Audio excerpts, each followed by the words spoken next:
I'm Cape Joel, and this is Comic Smack, your weekly, daily, all the time, anytime comic show where I give you your fix of everything you need to know from the world of comic books and superheroes. And on today's show, we're taking a closer look at Batman issue number 22, a continuation of The Button. Bruce Wayne and Barry Allen have somehow found their way back to the Flashpoint universe, but how is that even possible? Well, let's hop on in together and find out, shall we? Alright, so as the comic opens up, we get a nice little inner monologue from Thomas Wayne, aka the darker, grittier Batman of the Flashpoint universe. He gets everyone who didn't read the original Flashpoint up to speed on what the hell happened. How when Barry tried to save his mother from getting murdered by the hands of the Reverse Flash, he accidentally ended up creating an alternate future where an Aquaman and Wonder Woman have started a war that threatens to envelop the entire planet. Now, Thomas Wayne, like the rest of us, thought when the Reverse Flash was defeated and Barry Allen went back home and repaired the timeline, everything would stop in Flashpoint, only it didn't. Flashpoint continued. And now Thomas Wayne is on his last legs, ready to go out with a blaze of glory, taking out as many of Wonder Woman and Aquaman's soldiers as possible. But this glorious suicide attempt is stopped when Batman and Flash show up in the cave. As Flash is quick to note, all of this is very much impossible. Flashpoint was an alternate history, now it's acting like a universe unto itself, and that shouldn't be. Someone or something incredibly powerful is anchoring this universe here. Batman, on the other hand, really couldn't care. He's just super happy to be reunited with his father again, especially after Thawne tore up his letter. He wants to say so much to his dad, but that's gonna have to wait because they have trespassers to deal with. If nothing else though, Bruce goes out of his way to make sure Thomas doesn't use guns in this fight. I thought that was a fun little touch. Now, our heroes aren't in the Flashpoint universe for too long when the whole thing begins to start undoing itself. As if this whole detour was one giant trap set by the Button or the Button's master to try and ensnare our two heroes.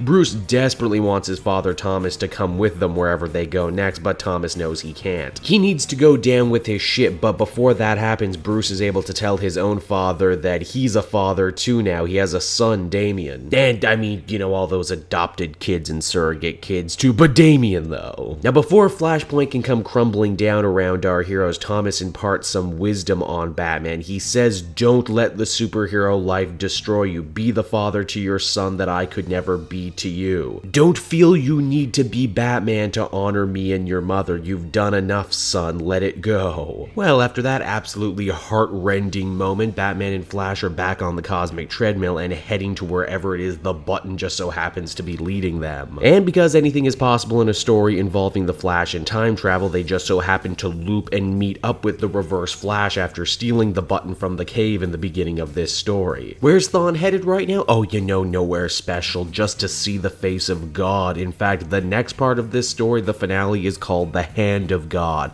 I can only assume that means the hand of creation from DC lore. So there you have it, everybody, The Button issue number 22, and man, what an emotional gut punch of an issue this one is. I would be lying if I said I didn't get a little misty-eyed at Bruce reuniting with his father, telling him all the things he wanted to about his own life, but it's still just not being enough time. Also, man, you gotta figure this is gonna have some huge ramifications in future Batman books, with his dad literally letting him off the hook for all the survivor's guilt that's driven him for all these years. Actually, you know what, come to think of it, Tom King kind of foreshadowed Batman quote-unquote dying in the first arc. What if the death was metaphorical? I'm also totally chomping at the bit to see what's gonna happen when Batman and Flash visit God, essentially. This was one hell of a penultimate issue from start to finish, and technically one hell of a send-off for Flashpoint, too. I'm going to miss it now that I know it's gone, even though this is comics and nothing is ever really gone. That being said, I gotta give this one a 10 out of 10. This was some crazy good, crazy moving stuff. So, there you go, everyone. Batman number 22 for your viewing pleasure. As always, while I have your attention, why not check out some of the other videos I have available on the channel this week? Want to stay up to date on when the newest Cape Joel video is coming out, including the conclusion to The Button? Well, there's no better way to do that than to follow me at Cape Joel on Twitter, and also check out my Facebook page while you're at it. And before you go, if you want to catch up with any of the stories I've told you about in trade, there's no better way to do so than to head to bookdepository.uk. I have a link down in the description, and if you use that link, not only will you get a great price on some great comics of your choice,